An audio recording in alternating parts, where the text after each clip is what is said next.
Oi, gente, tudo bem? Como é que vocês estão? Vocês estão bonzinho? Enquanto o Instagram vai chamando o pessoal, a minha bagunça aqui atrás, não reparem. Quando o Instagram vai chamando o pessoal, você que está assistindo no gravado pelo YouTube, na aba comunidade do YouTube, tem toda uma grade de live aí, todas as lives que eu vou fazer agora em setembro, em outubro, tem live até novembro, gente, tá marcado. Então, você que quer ir se organizar para ver as lives, né, para participar das lives, tem toda a grade na aba comunidade do YouTube. Certo, pessoal? Certo! Oi, lá. Ó, o doutor já entrou. Gente, o convidado de hoje é o doutor Dorival Carlucci, né? O doutor Dorival já esteve aqui, tem uma live com ele já de tumores na parótida, né? E aí eu chamei ele novamente, né, para falar sobre as doenças na dona parótida, né? Que nem tudo que nasce na parótida aí é um tumor, né? Existem outros tipos de doenças também. Oi, Cristina, querida. Deixa ele entrar aqui, eu já falo com vocês de volta.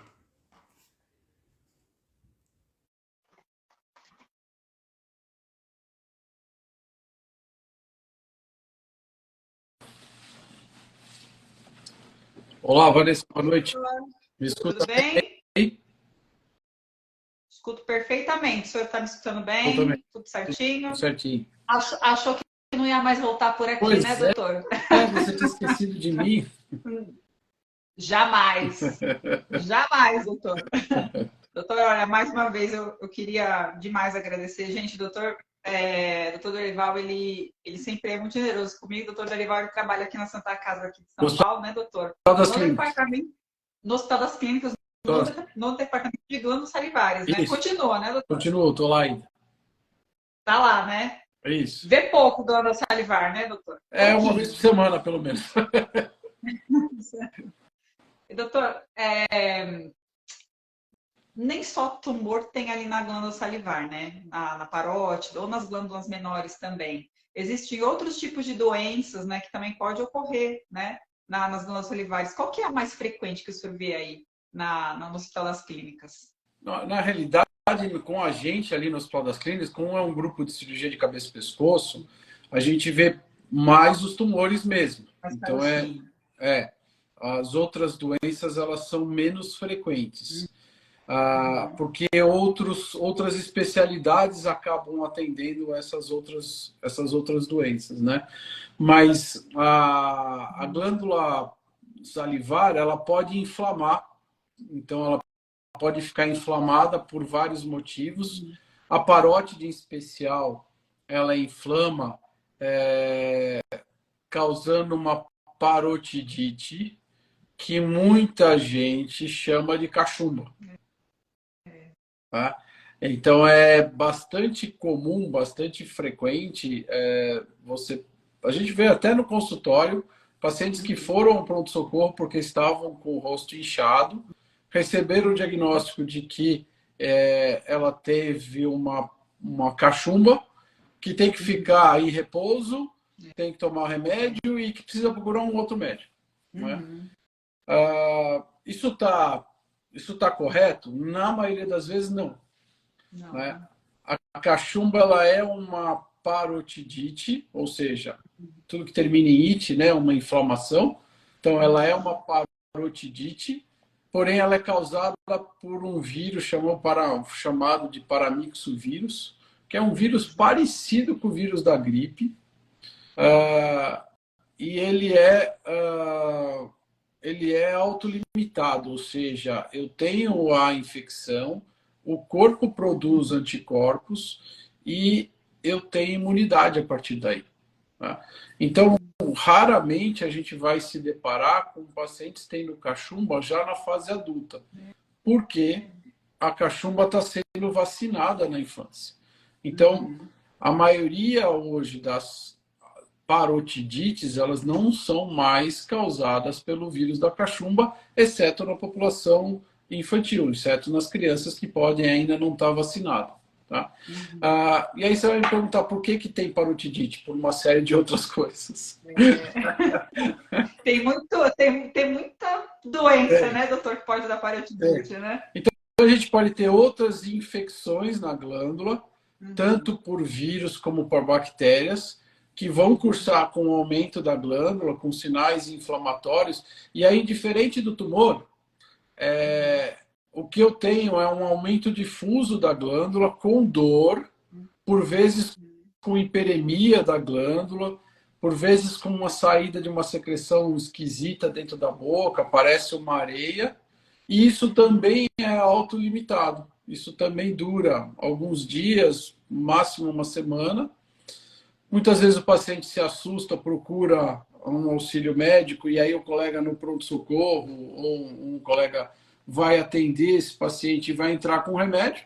Então, um anti-inflamatório controla muito bem. Às vezes é preciso de um corticóide para sarar um pouco mais rápido. Muito raramente precisa de um antibiótico. Tá? E aí isso resolveria. E aí vem a pergunta: posso ter de novo? Pode, por outro motivo. Não é tão comum, mas pode. Estou guardando a informação que você está esperando, que são as inflamações da glândula causadas pela presença de cálculo. Não era isso? Eu vou chegar lá ainda, doutor. Eu vou falar um pouco mais do parotidite, porque eu acho que a maioria das pessoas que procura aqui as minhas redes é por causa não só de parotidite, mas em outras ites das glândulas salivares que tem inúmeras, né? E uma das que me procuram também, doutor, tem muita mãe que tem aquelas criancinhas com muita parotidite de repetição. Por que isso acontece? É justamente ou por causa da cachumba ou por Não. causa da imunidade? Existe uma alteração que acontece na criança que chama parotidite juvenil. E é parotidite recidivante da infância. Existe uma alteração imunológica e a criança começa a fazer crises de parotidite. Isso também é autolimitado, apesar de parecer um negócio monstruoso, tudo, mas com a criança crescendo, isso vai melhorando, isso vai parando de acontecer. Tá? Vem pouco isso para a gente, porque em geral o próprio pediatra trata ou ele encaminha para um reumatologista, que acaba sendo uma doença reumatológica, não uma doença cirúrgica, e os cirurgiões estão aqui à disposição para tratar coisas cirúrgicas, né? Então acaba vindo pouco isso para a gente acaba tendo pouco contato tanto no Hospital das Clínicas como no consultório privado. Doutor, o senhor falou de doenças reumáticas, eu vou pegar o fio e vou falar uma outra doença reumática que também bastante gente é a síndrome de Sjögren, né? Isso. Que ela não é propriamente, né, da glândula, mas ela que afeta a glândula, né, doutor? Isso, a síndrome de Sjögren é uma doença reumatológica onde o paciente tem uma inflamação do corpo, né, que combate glândulas. Então, ela é também conhecida como síndrome de síndrome seca. Então, o paciente tem uma diminuição da lubrificação das mucosas. Então, ele contém olhos secos, as bocas secas. Na mulher, ela vai ter a vagina seca, o ânus também mais ressecado. E aí, por isso tem o nome síndrome, né? Tudo que tem síndrome é porque eu tenho mais do que um sinal e sintoma. Então, quando tem mais coisas, a gente, na medicina, chama de síndrome. Essa síndrome de Sjögren, ela tem tratamento, na realidade ela não tem cura, mas ela tem controle. E isso também é feito por um reumatologista.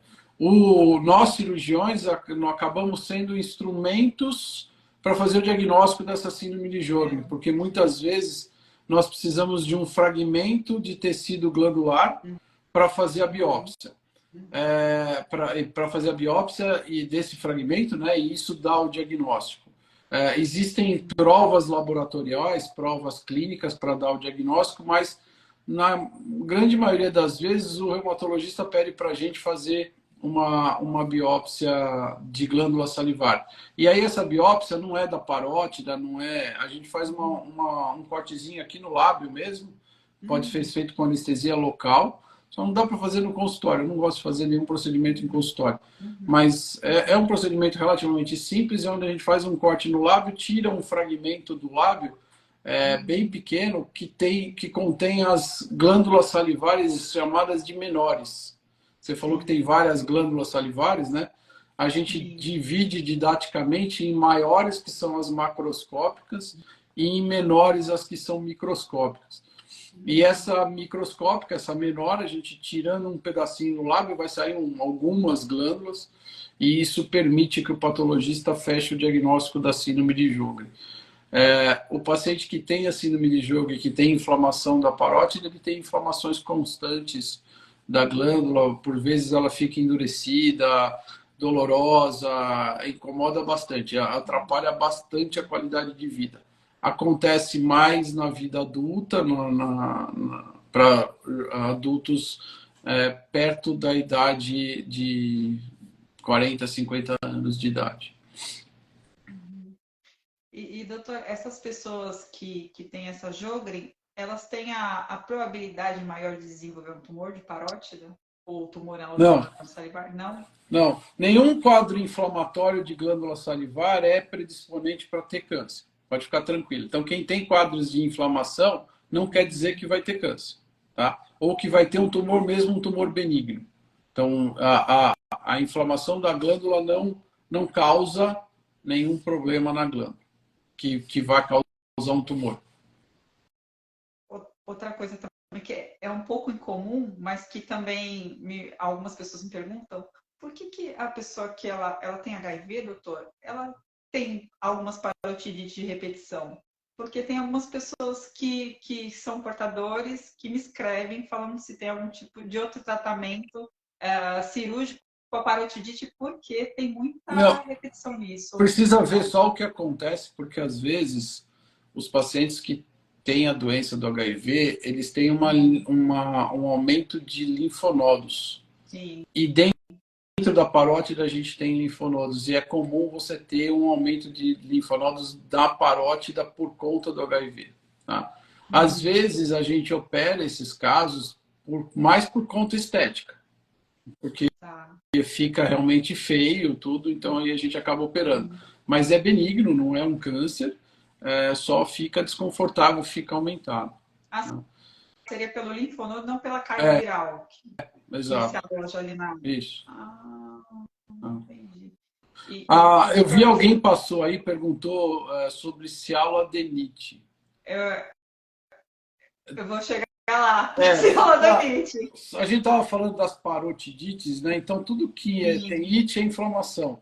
Parotidite é porque é fácil de falar parótida inflamada, né? A gente usa para as outras glândulas a inflamação com o termo cialo, que cialo vem de glândula salivar, né? Então aí a gente tem cialoadenite de todas as outras glândulas, porque a gente tem outra glândula que chama submandibular, que se eu for falar inflamado fica submandibulite, que já é complicado. E tem a sublingual, que então se eu fizer ela inflamada fica sublinguite, lingualzite, não tem nome, então é melhor a cialoadenite, fica um termo esquisito, mas um termo mais fácil de a gente utilizar. Sim. A parotidite, ela é uma cialoadenite, isso, né, doutor? É mais fácil falar parotidite. Do parótida, né? É mais fácil falar parotidite. E, doutor, só para fechar as parotidites da vida, para mim entrar já nas pedrinhas, o Covid também causou um surto de gente que teve parotidite por aí, né? Por quê?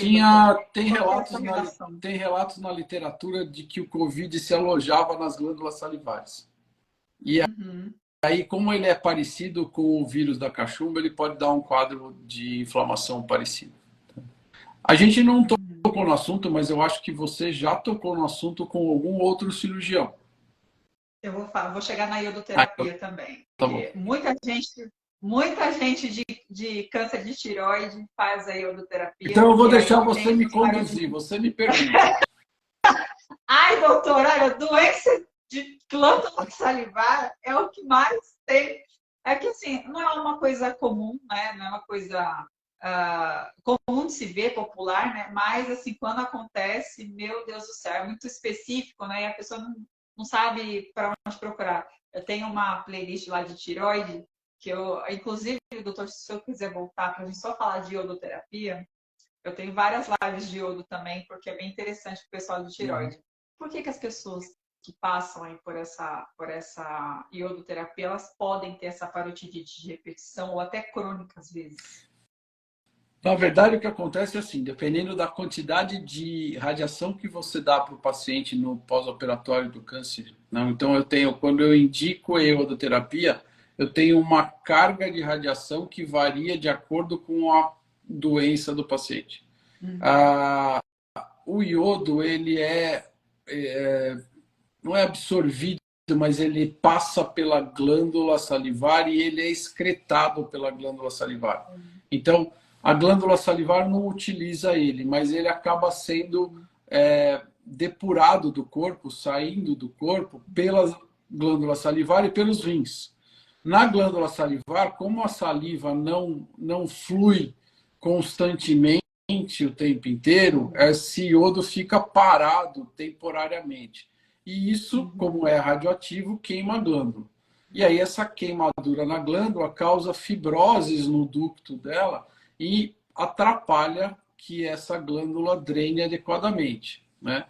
Então, o que costuma acontecer é o paciente ter uma crise, duas crises e, aos poucos, como a glândula vai ficando machucada, ela mesmo para de inflamar. Então, não é que ele vai ficar tendo crise o resto da vida. O mais frequente é que ele tenha uma crise, duas, talvez, uma glândula em glândulas diferentes e depois isso vai cessando, né? O que é importante para prevenir? É, durante o tratamento, ingerir bastante água e estimular a salivação com alguma coisa como o limão, como eles orientam. Então, quando você toma bastante água, você vai lubrificar essa glândula, ela vai drenar mais. Com o estímulo do limão, ela vai contrair e vai jogar essa saliva contaminada pelo iodo mais rápido e ele vai sair. Olha, se eu fosse levantar aqui no consultório a quantidade de pacientes que tiveram câncer de tireoide, que fizeram iodo, que desenvolveram parotidites, eu acho que não chega a 5%, viu? Não é um negócio assim tão grande. Claro que tem muitos pacientes que se perdem, eles têm a parotidite, passam no pronto-socorro, o colega do pronto-socorro conduz e a gente não fica sabendo. Então existe isso, né? Eu não posso jurar de pé junto que não tem, mas não é um negócio assim tão intenso. O grande problema das parotidites, das céluladenites, que eu acho que vale comentar, é que, como você mesmo falou, é um negócio raro, ele é pouco conhecido, inclusive, dos médicos. E aí o próprio médico não sabe conduzir isso, né? Porque ele não vê, não é uma coisa comum. Então ele não sabe conduzir, ou conduz como sendo uma cachumba e não sabe? Então, esse que é o grande, eu acho que o maior problema das inflamações das glândulas salivares é isso, é a condução do caso. Se você pega um Caio com uma inflamação, com um médico esclarecido, que está acostumado a ver ou já viu algum caso, ele vai lidar isso muito tranquilamente e o paciente vai melhorar rápido. Doutor, para onde que a gente corre quando tem algum tipo de alteração, de inflamação na glândula? Para qual especialista que a pessoa pode ir? Olha, a gente, como cabeça e pescoço, como a gente acaba lidando muito com isso, seria uma especialidade que estaria apta a fazer isso. O otorrinolaringologista, por lidar com essa área, também é um especialista apto a lidar com isso, né? Acho que dos cirurgiões, esses seriam os mais indicados. Existem os reumatologistas que vão saber lidar com essas inflamações, mas aí começa a ficar mais limitado mesmo. Aí a gente começa a ter outras especialidades que não veem. Isso não é culpa da pessoa, tá? Não quer dizer que a pessoa está mal informada, é que não vê isso mesmo. Um problema relativamente raro, né? Então a gente acaba não sabendo. Se você perguntar para mim de infarte, por exemplo, o que eu sei é o que eu estudei na faculdade. Né? O que tem de novidade eu não estou a par, eu não vivo com isso o dia inteiro. Doutor, eu vou fazer uma pergunta muito específica, porque eu nunca tinha visto isso, então eu fiquei muito na dúvida. Normalmente as parotidite, as itidáceas, a ladenites da vida, normalmente o tratamento é medicação, né? Enfim, aí faz a dieta também, às vezes, de coisa ácida, né? Cítrica, enfim. E aí já melhora. Mas existem aquelas pessoas que têm aquela recorrência de parotidite, né? E tem pessoa que tem tanta frequência que às vezes chega até se cogitar a tirar a glândula, né? Fazer a retirada da glândula total. Isso procede mesmo? Proceder, procede. O problema é que, especificamente, é assim, vamos pôr assim. Vamos colocar que eu tenho um paciente que tem uma inflamação da glândula submandibular, que é essa glândula que fica encaixadinha aqui embaixo da mandíbula. Inflamou uma vez, inflamou duas vezes, inflamou três vezes, está inflamando toda hora. Essa glândula ela está pendurada aqui. Então, fazer um cortezinho aqui embaixo, retirar essa glândula, é pouco mórbido. Tá? Eu vou trazer pouca complicação. Existem complicações, mas essas complicações são pequenas, são discretas. Tá? Então, seria um tratamento de uma glândula que inflama cronicamente, a remoção dessa glândula. Beleza. Vamos para a parótida. A parótida, você sabe muito bem, né? Você mais do que todo mundo sabe muito bem, que ela tem o nervo facial no meio dela. Nervo facial, nervo responsável pela mímica do rosto. Se eu tenho uma inflamação na glândula, os tecidos ficam fibrosados. Se eu tenho duas, ele fibrosa mais ainda. Se eu tenho três, mais ainda. Então, aquilo que a gente usa para fazer uma cirurgia, todos os cirurgiões, cirurgião plástico, ginecologista, obstetra, neurocirurgião, a gente utiliza segmentos do corpo que estão encapsulados, que estão envelopados, vamos dizer assim. Então, existe um espaço, existe uma linha de separação entre um tecido e outro.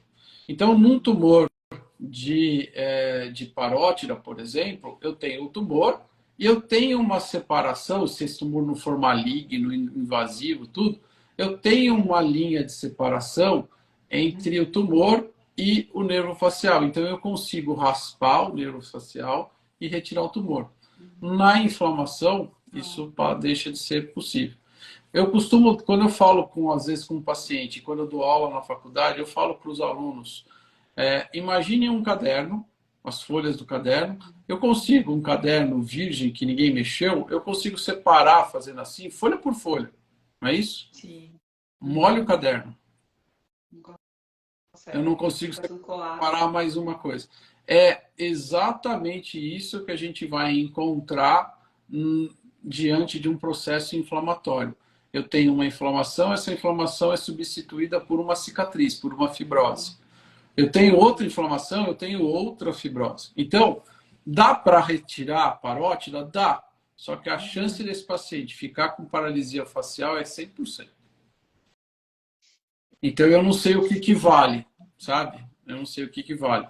E aí, assim, hoje, atualmente, que nem é tão recente, parece que esse mês está fazendo aniversário de 20 anos, se não me engano, nós temos uma endoscopia das glândulas salivares. A gente tem um procedimento que chama-se cialoendoscopia.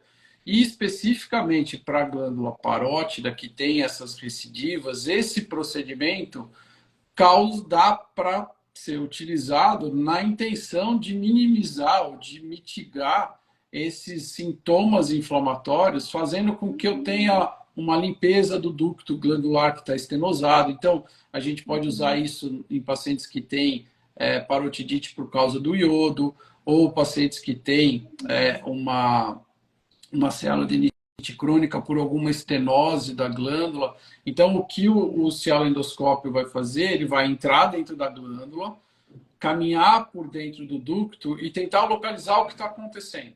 Então, se eu tenho uma estenose, eu posso tentar dilatar essa estenose. Se eu tenho uma atrofia, eu posso colocar um pouco de corticoide dentro da glândula. Então, eu faço uma injeção intraglandular de corticoide para tentar diminuir esses processos inflamatórios. Aí você vai me perguntar, resolve 100% das vezes? Não posso garantir, mas pode ser que eu consiga melhorar, diminuir essas coisas. Então, essa cialoendoscopia está fazendo aniversário. Inclusive, agora, esse mês, vai ter um congresso na Suíça sobre a cialoendoscopia, comemorando esses 20 anos da existência desse procedimento. Ele ainda é um procedimento pouco conhecido, pouquíssimos cirurgiões fazem, ainda não está no rol da ANS, então a gente não consegue que os planos de saúde cobrem. A Sociedade Brasileira de Cirurgia de Cabeça e Pescoço está tentando fazer com que isso faça parte do rol de procedimentos médicos para que... Mas ele ainda está engatinhando. Mas a gente faz, não é que eu faço toda hora, mas a gente faz isso, e para alguns pacientes é uma solução interessante.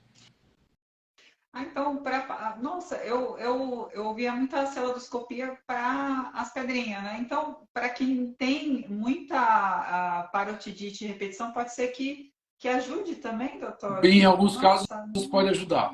Não é um negócio de certeza, como eu te falei.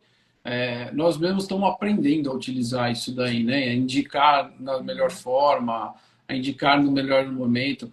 Por exemplo, tem um colega em Campinas que faz muita cialoendoscopia para iodo, em pós-operatório. E aí ele faz exatamente isso que o paciente, que eu comentei com você, né? Ele dilata, ele joga um pouco de corticoide, só que aí assim, eu preciso fazer uma relação de custo-benefício, né? O paciente teve uma crise de dor que melhorou. Poxa, será que eu preciso anestesiar ele, colocar o aparelho e fazer ele pagar por esse aparelho, porque o plano de saúde dele não vai pagar? Então, sabe, isso é um negócio complicado de você... Qualidade de vida, né, doutor? Do quanto você aguenta ficar com os sintomas, enfim, isso. né? A gente precisa fazer... Tem esse tipo de procedimento, doutor? Não, né? A gente gostaria muito, nós estamos brigando muito para fazer isso no Hospital das Clínicas. A gente estava, quando eu fiz o curso de cialoendoscopia, a nossa intenção era começar a fazer no Hospital das Clínicas. Aí a gente comecei a separar pacientes que teriam indicação. Nós temos na fila lá do HC, se não me engano, 30 ou 35 pacientes que teriam condições hoje de fazer essa cialoendoscopia. Só que eu não tenho aparelho. O aparelho custa R$150 mil, ele é super delicado, se ele quebra, e ainda tem os insumos, sabe? Então, assim, e como isso não está no hall da ANS, eu não consigo colocar isso para pedido para o HC. Então, a gente está tentando fazer uma linha de pesquisa dentro do Hospital das Clínicas sobre isso, e aí, com a linha de pesquisa, de repente, conseguir fundos via patrocínio para poder comprar o equipamento e assim, aí sim poder fazer lá no hospital. Curiosidade minha, tá?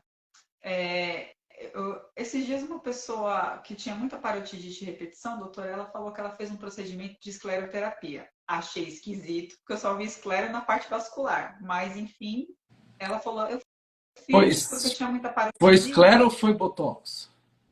Foi escleroterapia. Porque o que a gente pode fazer também, que são coisas que estão também sendo estudadas e está sendo usado bastante em pacientes que têm problema neurológico e que salivam demais, a gente usa o Botox para fazer com que a glândula pare de funcionar, né? Então, se você tem uma glândula que para de funcionar, ela para de doer, né? Então, faz esse sentido.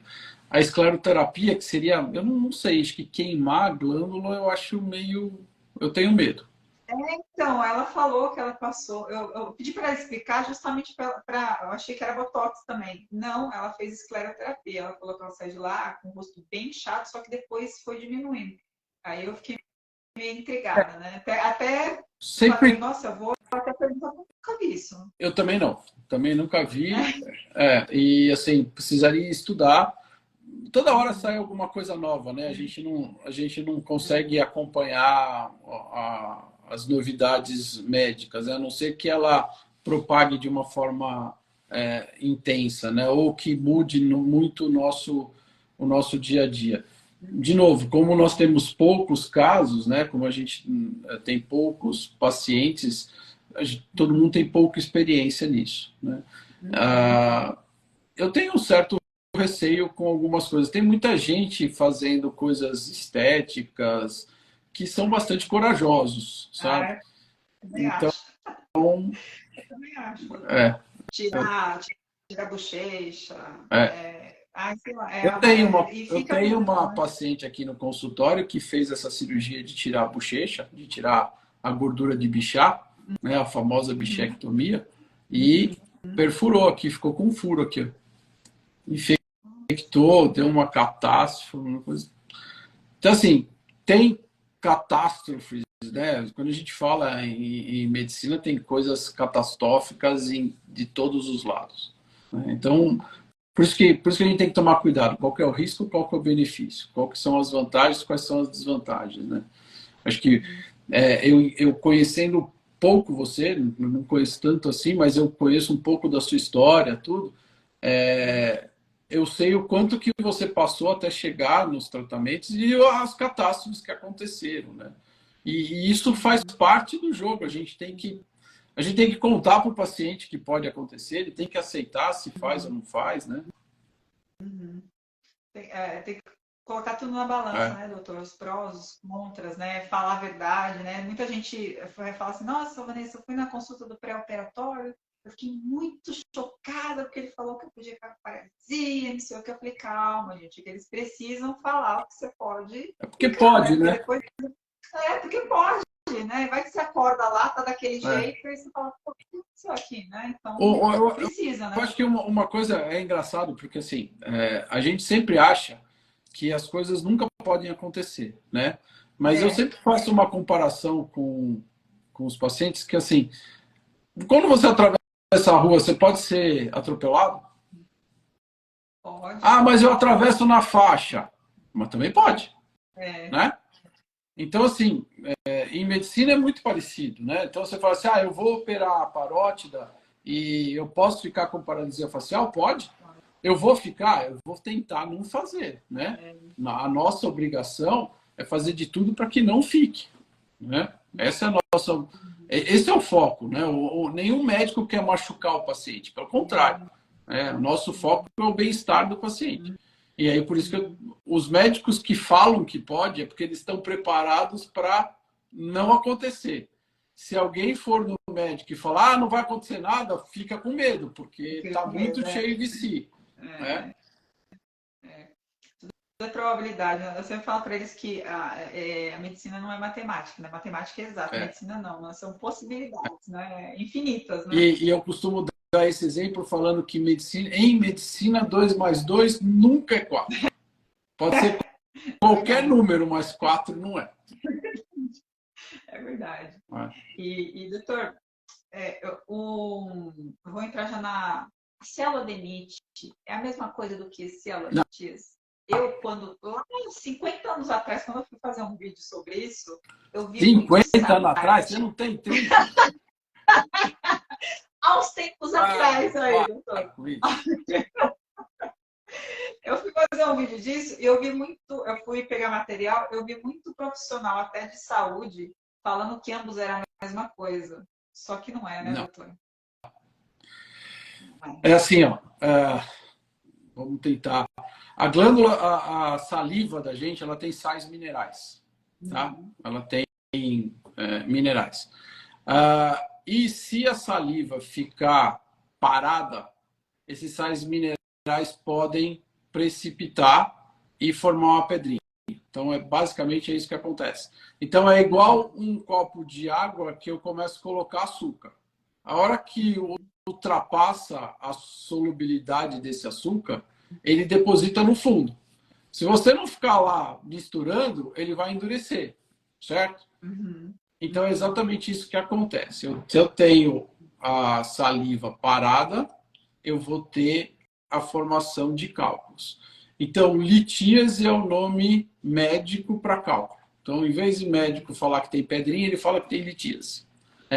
A gente é fresco, a gente quer ter nome diferente. Tá? Então, ao invés de eu falar que tem pedras, eu falo que tem litíase. E eu posso ter litíase nos rins, né? Todo mundo já teve cálculo do rim, e chama né, litíase renal, certo? Eu posso ter litíase na vesícula, né? Cálculo de vesícula. E aí tem que operar. Também é litíase que a gente chama. Né? Então, as pedrinhas em medicina chamam-se litíase. A litíase na glândula salivar, como eu já falei, cialo de glândula salivar, cialolitíase. Bom, o que esse cálculo maldito pode fazer? Ele pode entupir a glândula. Né? E se ele entope a glândula, ele pode também, um cálculo no rim, ele pode entupir o ureter, não é isso?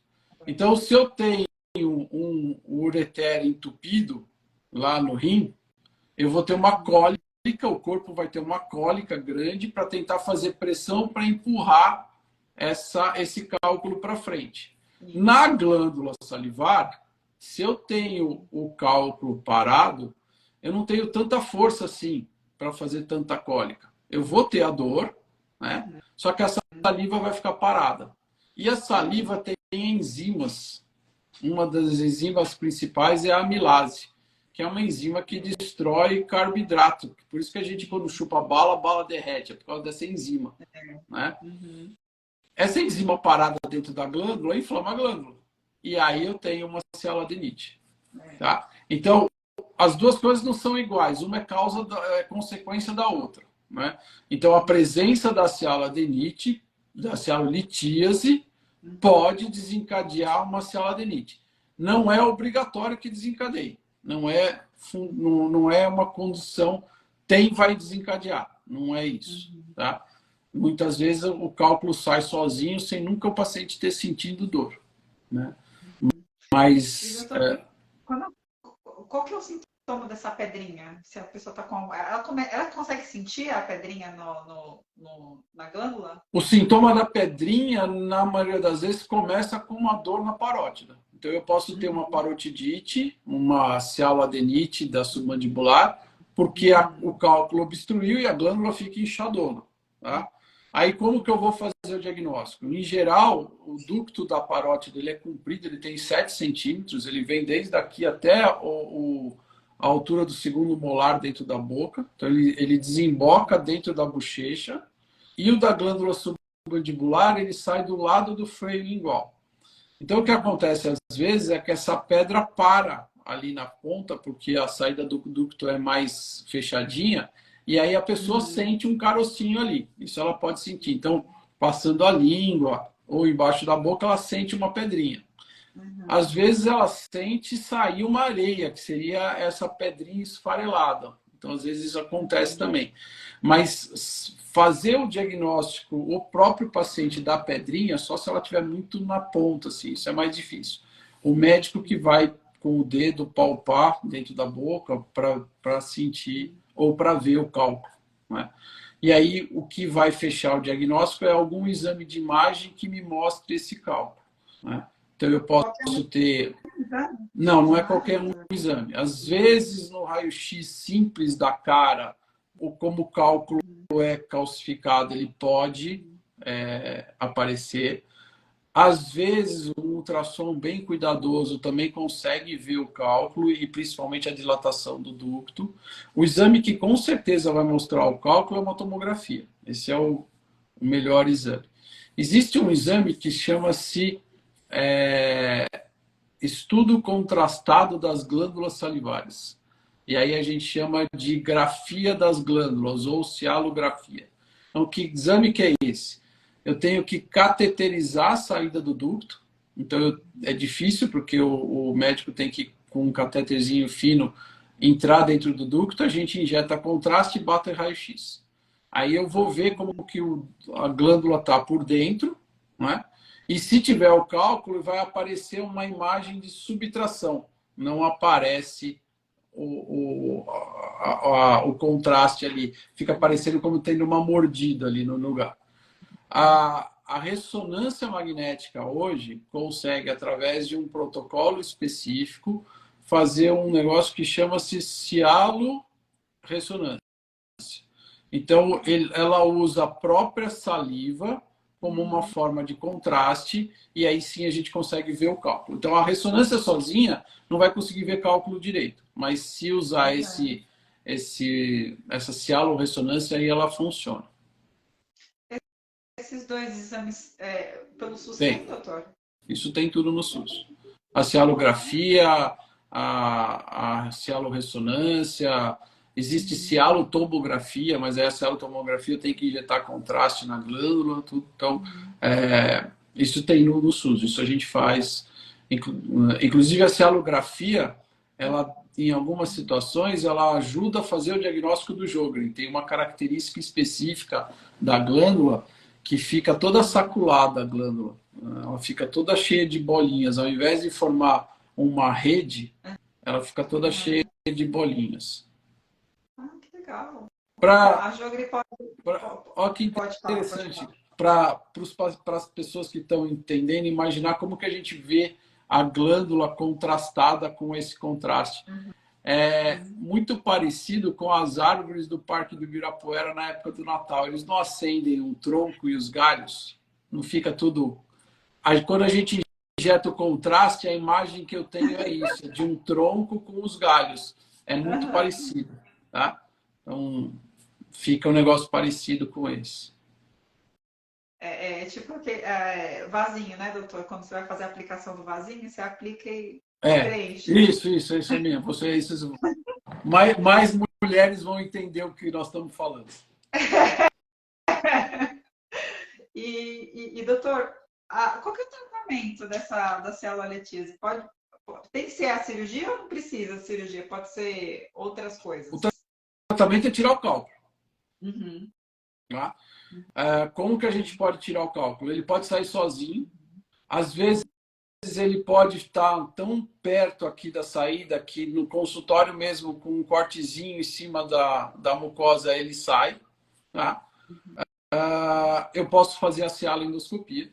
E aí, com a cialoendoscopia, eu posso ir até lá, igual o urologista faz, ele vai lá e pesca a glândula e tira ela de lá.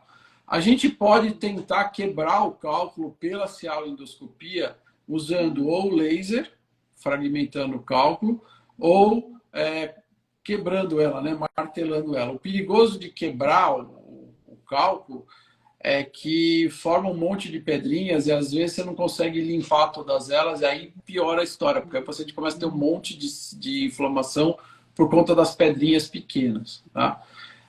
Então, isso é uma forma que a gente tem de tratar o cálculo. Eu tenho formas de prevenir esse cálculo, essa formação. Então, a prevenção seria orientar o paciente a não deixar a boca seca, tomar bastante água, evitar o cigarro, porque o cigarro faz isso, evitar alguns enxaguantes orais que têm álcool, né? Quando eu tenho a inflamação da glândula com cálculo, eu posso falar, um colega aí está colocando, acho que ele entende, o Dr. Ricardo Alencar, ele está falando bastante sobre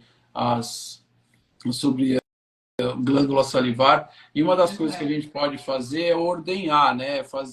Aumentar a pressão dentro do ducto manualmente. Então, o ducto da parótida ele tem esse trajeto. Então, se eu vier aqui do tragus, aqui, dessa bolinha que tem na frente da orelha, e em direção à boca, eu estou ordenhando a glândula parótida. Se eu fizer isso aqui embaixo, eu estou ordenhando a glândula submandibular. Então, com isso, eu aumento a pressão dentro do ducto. Essa pressão dentro do ducto pode empurrar o cálculo para fora.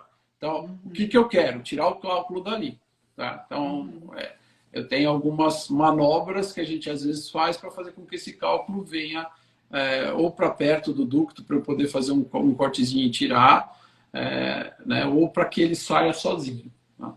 O corpo, às vezes, é muito inteligente. Diante dessa inflamação toda, ele acaba criando uma forma de expulsar esse cálculo. É que, às vezes, o paciente faz mais do que um cálculo. Né? E aí o negócio não se resolve, né? E aí, de novo, se eu tenho vários cálculos ou várias crises de cálculo na glândula submandibular, tira a glândula. É. Não vai fazer tanta falta assim. Tá? Ah, mas é uma cirurgia? Sim, mas vai resolver o problema. Tá? Na parótida, não é tão simples assim. Não dá para tirar a glândula, porque vai ter o nervo facial e vai encrencar tudo. E eu não consigo tirar a glândula inteira de uma forma homogênea. Pode sobrar pedaços ali que podem ter outros cálculos. Então, assim, não é na parótida, não é um negócio tão simples assim como na submandibular. Na parótida nada de fácil, né, doutor? Mas é um desafio Nada é fácil. gostoso de fazer. Como É cirurgião, bom. eu me sinto desafiado. Assim, eu falei para você que eu vejo glândula salivar uma vez por semana e opero uma vez por semana. Então, toda semana eu opero pelo menos uma glândula parótida. Então, isso dá uma tranquilidade bastante grande, porque a gente acaba fazendo isso semanalmente, né? Não quer dizer que eu sou melhor que ninguém, quer dizer só que eu vou um pouco mais tranquilo para a cirurgia. Uhum, uhum.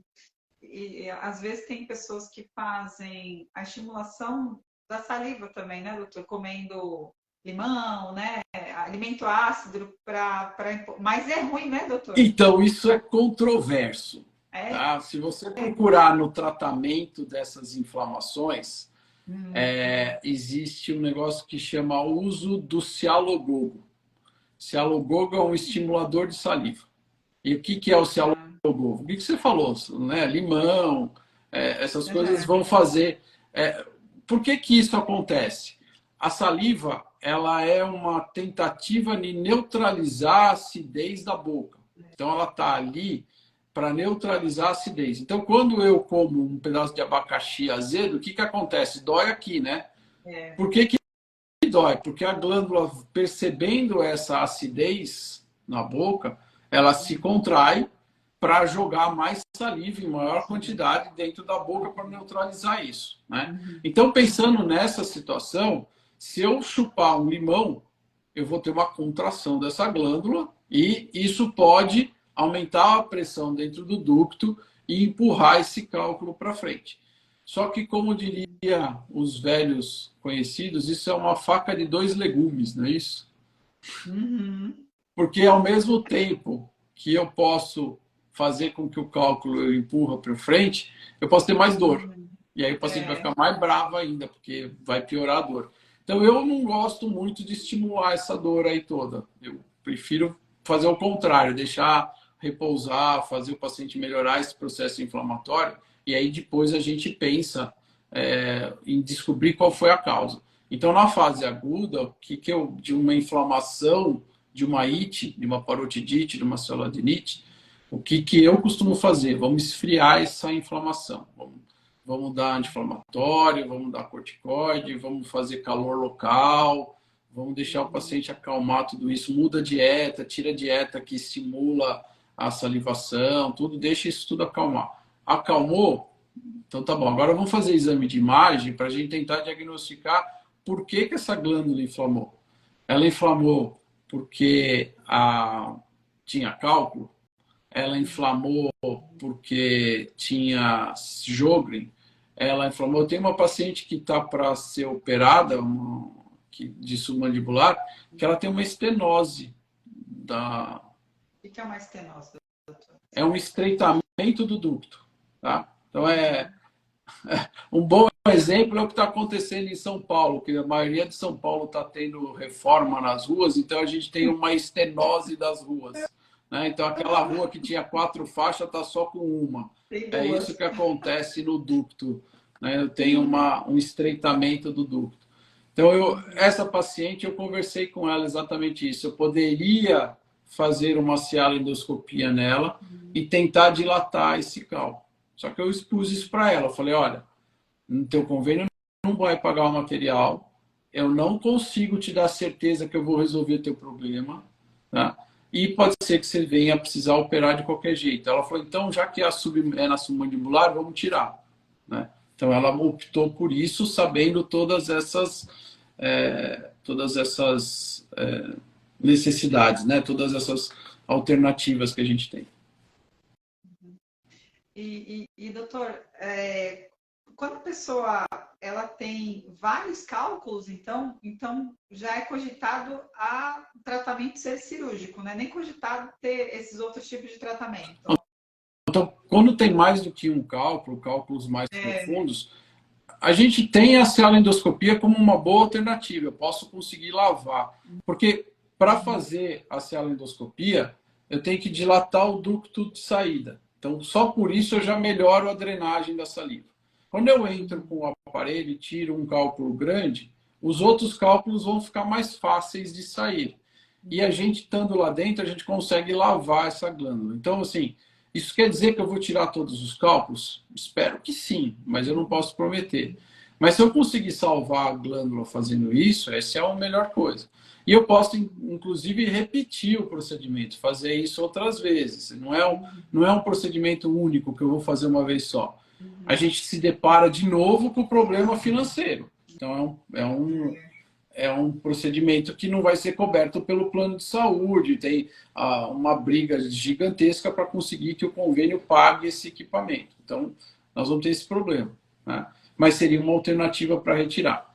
Se eu tenho vários cálculos na glândula submandibular, que é a glândula que mais faz cálculo, por quê? Porque ela tem que drenar contra a gravidade. E a saliva da glândula salivar, da submandibular, ela é menos serosa do que a da parótida. A da parótida ela é uma saliva mais liquefeita. A da submandibular não, ela é uma saliva mais mucosa. Então isso propicia a estase da saliva, associado com a drenagem contra a gravidade. Então eu tenho mais cálculo na submandibular. Graças a Deus. É uma glândula mais fácil de tratar. ainda bem, né? É isso que eu ia falar, ainda bem, Ainda né? Porque, bem. enfim, se fosse na parada, meu Deus do céu. Não, se fosse na parótida, eu ia mudar de especialidade. Não falar isso. A saliva da parótide dela é uma saliva mais para quando a gente está mais tranquilinho, né? Como as doutoras falaram, é uma saliva parada, né? A da submandibular é mais a que vai trabalhar mais na mastigação, né? É, na verdade a gente tem, à medida que as glândulas vão diminuindo, elas vão produzindo uma saliva mais espessa, mais mucosa, que tem a intenção mais de umedecer, né, de deixar as coisas mais molinhas. E a parótida com a secreção serosa, ela encharca, vamos falar assim, né? Então ela funciona de uma forma maior para neutralizar a acidez. Então, por que que quando eu como um abacaxi azedo, dói a parótide e não dói a submandibular? Porque a parótide é que tem que jogar mais saliva neutra, né, para neutralizar isso. Eu mesmo não tenho nenhum tipo de doença na parótida, mas eu tendo a síndrome de Frey, eu passo reto desses tipos de alimento. Alimento muito temperado, vinagre, limão, nem consumo porque a dor é uma desgraça. É. É muito forte. E você chegou a fazer botox na tua síndrome de Frey? Doutor, quero não. Ah, Eu tô acostumada com ela, sabe? Deixa. Vai que, sei lá, um dia me incomode muito, aí eu penso na possibilidade, a gente aqui já tá muito mexido. Quem tem muito mexido aqui normalmente não quer mexer mais, não, tá tudo bem.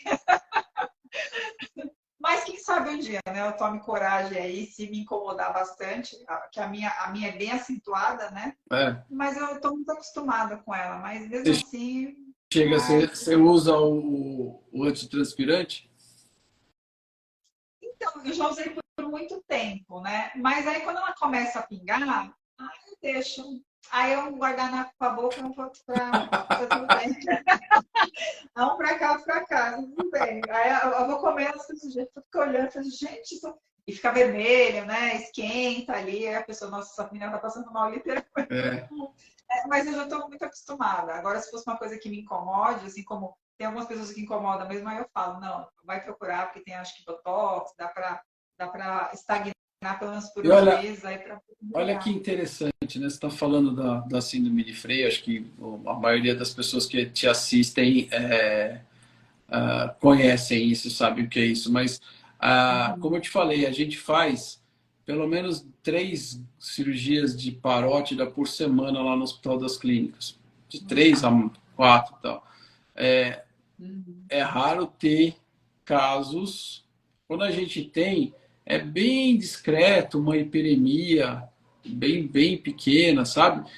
Casos assim mais dramáticos que nem você tem, muito raro. Eu particularmente não lembro de ter visto, de escorrer. Eu sei de relatos, tudo, mas eu particularmente não vi ainda. Então, assim, mesmo num hospital escola, onde a cirurgia é feita por um residente em treinamento, tudo, a gente não vê com tanta frequência isso, né? Quer dizer, ele tem intensidades diferentes. Quer dizer, se eu procurar, eu vou achar um monte, né? A gente sabe Sim, disso. Se eu sim, sair procurando paciente por paciente, talvez a maioria tenha. Mas sim. poucos são sintomáticos a ponto de atrapalharem o dia a dia como atrapalha no teu caso. Adorei a palavra dramático. É Não, bem isso mesmo. não, mas Adorei eu a sei como é. palavra casos de dramáticos. Mas é bem isso mesmo. É que é o que eu falei, é tanto tempo acostumada que acaba tá tudo bem, enfim. Quem sabe um dia eu cogito a possibilidade, um dia eu tomo coragem e cogito a possibilidade. É, Doutor, eu vou a, aproveitar. Vou aproveitar a esse. vivência que eu nunca fiz em paciente, eu não sei fazer, Uhum, mas eu sei de colegas que fazem e eles têm uma uhum, experiência bastante boa, sabe? Dá uma melhorada bastante boa e às vezes uma aplicação só resolve. É interessante, não é que não é igual o Botox da estética, que você tem que ficar refazendo a cada 6 meses. É uhum. interessante, às vezes você fez uma vez, 2 vezes, melhor, para. Então, eu acho que é uma alternativa nova, né, que a gente tem hoje, que eu acho que ela merece ser, pelo menos, ter olho ali na manga, né, como uma opção. Quem sabe um dia eu crio coragem e É, faço, né? Aí eu venho relatar aqui como que foi para mim. Doutor, me diz uma coisa. No caso, eu vou fazer uma pergunta um pouco polêmica, mas enfim. Quando a pessoa tem pedrinha, tanto na parótida ou nas outras glândulas, outro profissional de saúde, por exemplo, quando você vai num dentista, se ele vê que tem uma pedrinha ali, ele pode retirar essa pedrinha ou não? isso é um negócio controverso, né? Mas assim, dentro da boca, o dentista tem um conhecimento anatômico bastante bom. Se Uhum, ele sabe que a pedra está visível, se a pedra está quase pulando, porque muitas vezes a gente olha a mucosa está fininha e você vê a uhum. pedra por transparência. Aquilo, um arranhão, a pedra pula fora. Sai. Então, falar que o dentista é proibido de fazer isso, eu acho que é um exagero. Tá? Uhum, Eu acho que se ele resolveu o problema do paciente, ótimo, é isso que ele precisa. O que precisa saber é que, assim, eu preciso saber lidar com as possíveis complicações. Então, assim, esse cortezinho que eu estou fazendo, ele vai tirar aquele cálculo. Só que aquilo pode fazer uma estenose na saída do ducto e esse paciente voltar a ter crises de dor por uma cialoadenite obstrutiva. Então, às vezes, a gente precisa deixar um catéter ali para não obstruir e tudo. Então, assim, o que eu estou falando, o dentista ele tem um conhecimento anatômico e de patologias, às vezes até, às vezes não, na maioria das vezes, mais do que a gente. Tá? Eles têm uns cursos de patologia muito avançados. Eles têm patologistas de doenças bucais muito especialistas, que sabem muito. Então, assim, eu não posso eu não acho ser tão polêmico. Eu acho que seria polêmico se ele falasse assim, não, eu vou operar a parótida. Aí tá errado. Ah, eu vou tirar a glândula submandibular. Aí eu acho que também está exagerando. Ou eu vou tirar a glândula, a gordura de Bichat. Esse que eu te falei foi um dentista. Tirou a gordura de Bichat, infectou e a paciente perfurou. Fazia um buraco aqui que comunicava tudo. Ela veio comigo, eu fui com um cirurgião plástico, um monte uma terapia multidisciplinar para fazer com que ela fique menos deformada. Né? Então ela foi procurar um negócio estético, que ela me mostrou as fotos, nem era um negócio que incomodava tanto, e essa estética que ela tinha passou a ter um defeito grosseiro, feio, que precisou de. Agora está bem melhor, mas foram meses aí de sofrimento dela e de quem atendia ela. Todo mundo que vinha desmoronava. Isso é um caso que eu vi, tá? Eu sei de um monte, cada colega que eu converso tem um no consultório. Não é um negócio, aconteceu um só com você. Não, não. Tem bastante. Se quiser, doutor, eu te mostro metade dos meus direct. Olha o que tem de coisa ali, menino do céu. É muito problema de muita coisa específica que você fica, gente, que absurdo, que loucura, né? Você sabe que tem um professor meu na faculdade que ele gosta de muito de falar, ele gosta muito de termos americanos e tem um termo americano que ele gosta de, sempre de repetir. E ele fala que é a evolução do cirurgião, né? Então, o cirurgião muito jovem, ele está sempre perguntando como opera. O cirurgião que já está numa fase estável, ele pergunta quando opera. E o cirurgião que já está, que atingiu o topo da especialidade, o topo do conhecimento, ele vai perguntar quando eu não opero. E aí, assim, esse que é o problema, sabe? Aquilo que a gente falou lá atrás. Eu tenho que colocar de uma forma muito clara para o paciente e para mim também quais são os riscos e o benefício de cada procedimento. Cada vez que eu vou colocar o bisturi num paciente, eu tenho que ter muito claro para mim e passado para o paciente qual é o risco e qual é o benefício daquilo, né? Não adianta eu falar, eu inventei a melhor, eu trouxe da Suíça a melhor técnica do mundo. Para aquele paciente pode ser que não seja, né? E aí eu vou usar a melhor técnica naquele paciente, ele vai se dar mal, vai ter um problema e aí, né? Então, isso é uma coisa que a gente tenta passar muito no Hospital das Clínicas. Eu lido com residente o tempo inteiro. Então, uma das coisas que a gente mais tenta fazer com os residentes é isso, é mostrar para eles quando operar, como operar e quando não operar. Ó, esse caso não é de operar, esse caso vamos fazer outra coisa, né? Mas para ter essa segurança precisa ter tempo de voo, né? Tem que ter horas de voo. Tem que ter experiência, né, doutor? É, tem que ter sofrido. A Coisa. gente acaba adquirindo a experiência com as falhas, né?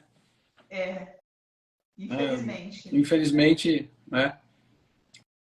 É um outro termo que esse professor gosta de falar, que é os erros trazem experiência e a experiência previne os erros, né? Então, eu só vou ter experiência a partir do momento que eu lidei com problemas, né?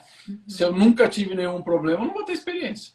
Exatamente. Então, o cirurgião que fala que não tem complicação, ele é mentiroso. Ou não opera. E tem, né, doutor? Ou não opera, ou todo mundo tem complicação.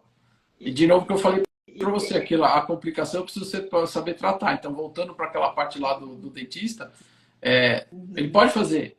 Teve complicação, ou ele sabe tratar, ou ele sabe com quem tratar, né? E, assim, especificamente, existem alguns dentistas que são bucomaxilos, que esse tem uma experiência maior ainda. Então, eles têm mais habilidade, mais autonomia para fazer os procedimentos. Então, eu acho um pouco perigoso colocar um limite tão rigoroso numa área de atuação que né? Mas o que não pode é pôr os pés pelas mãos, né? Sair fazendo coisa a mais. Tomar cuidado, né, doutor? Que existem coisas que dá sim para os dentistas. Hoje em dia, os dentistas têm específicos, né? O cirurgião bucomaxilo, os Isso. estomatologistas, né? Eles são mais, os hospitalares, né? Eles são mais direcionados a isso, né? Uhum. Mas a gente pega também uns que se arrisca a fazer coisa que não dá, É. né? Eu já vi gente tirar tumor de parótida pela boca com dentista. Aí é complicado.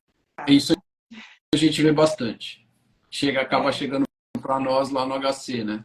Isso a gente vê bastante. Né? Coisas que Infelizmente, foram mal tiradas, né?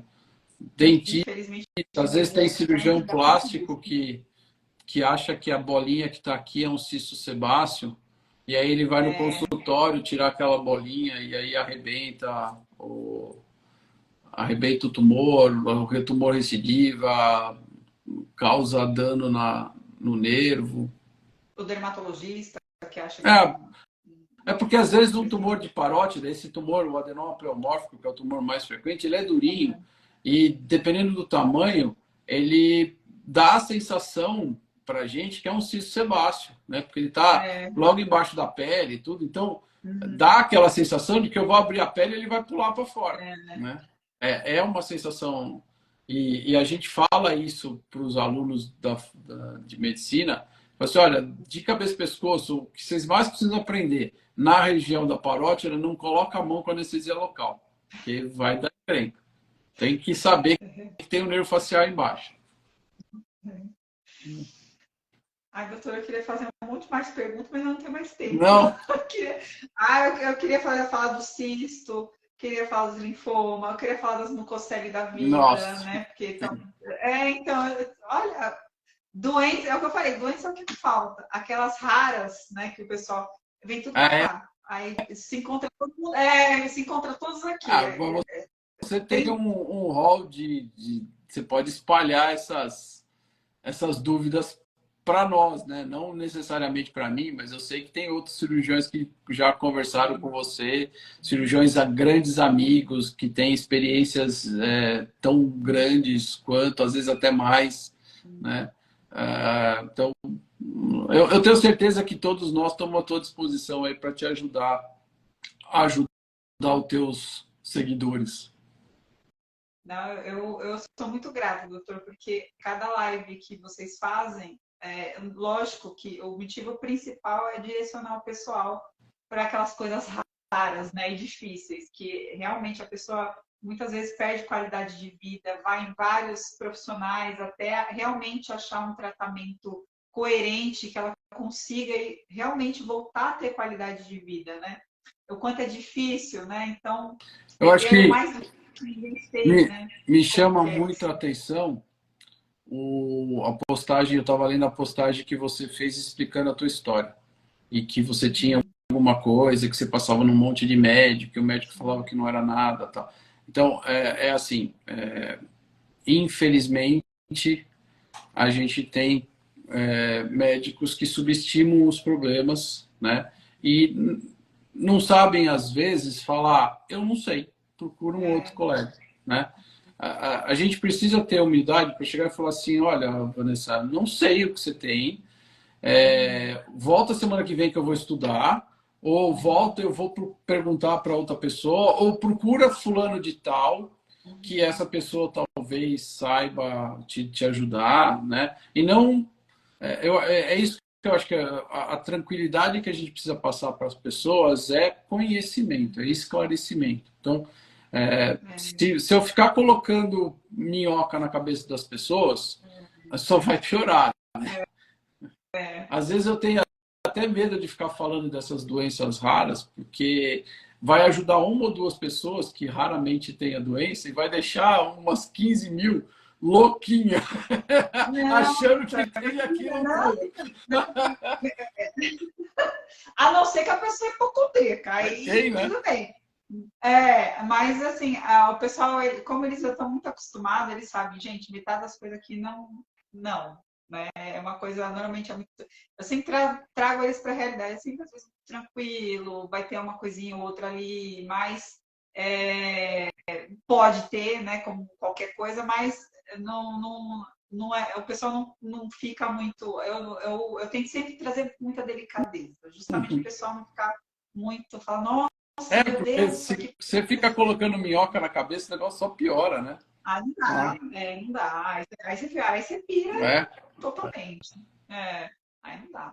Ai, doutora, olha, obrigada mais uma vez. Eu vou chamar mais vezes, que assunto é que não falta. Tem linfonodo, tem iodoterapia, tem a parte de tireoide também, que eu abro um espacinho ali. Então, eu agradeço demais doutor. Toda vez eu fico muito lisonjeada, assim.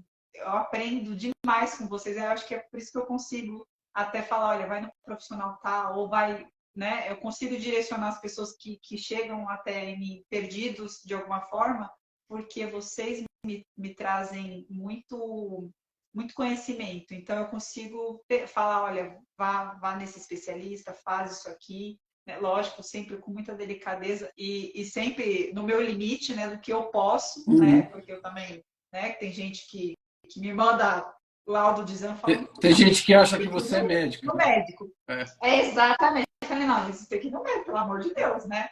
Então, eu sempre no meu limite ali, mas eu sempre fico muito grata, porque vocês me dão muita. Cada live que eu faço, cada profissional que vem aqui, que tem as suas experiências particulares, me trazem esse material, né? E até para outros profissionais também, por isso que vários me acompanham o meu conteúdo. Então, muito obrigada mais uma vez. Imagina, Demais. eu que agradeço pelo convite. Você sabe que eu estou sempre à disposição, né? Dentro das nossas limitações. Sei. Eu acho muito bacana o que você faz, porque você está informando, e informação nunca é demais. Informando sem causar drama, sem causar neuras, né? Isso. Então, eu acho que informação nunca é demais, né? E você ainda toma cuidado de fazer com que essa informação seja ofertada por quem entende, né? Então, Sim. não é você inventando moda falando o que você acha. É você Não. indo na fonte, né? Como se fosse uma jornalista, né? Então, você está sendo uma grande jornalista trazendo informação. Ah, mas não, não deixa, né?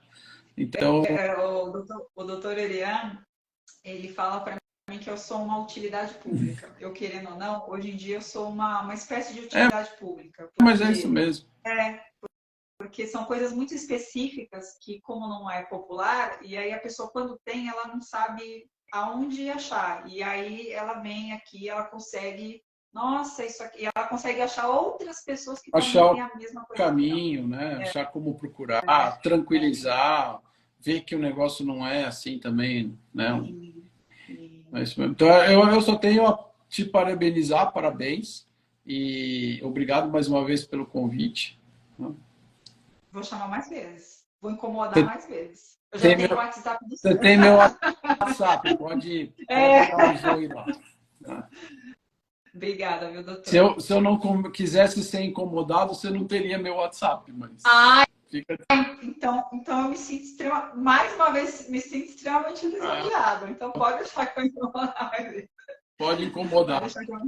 tá bom? Obrigada, viu, doutor? Então, Obrigada, viu? Boa um noite. abraço para todo mundo aí, boa noite para todo mundo. Espero ter ajudado, eu espero ter Ajudou contribuído. demais, doutor. Demais, como sempre.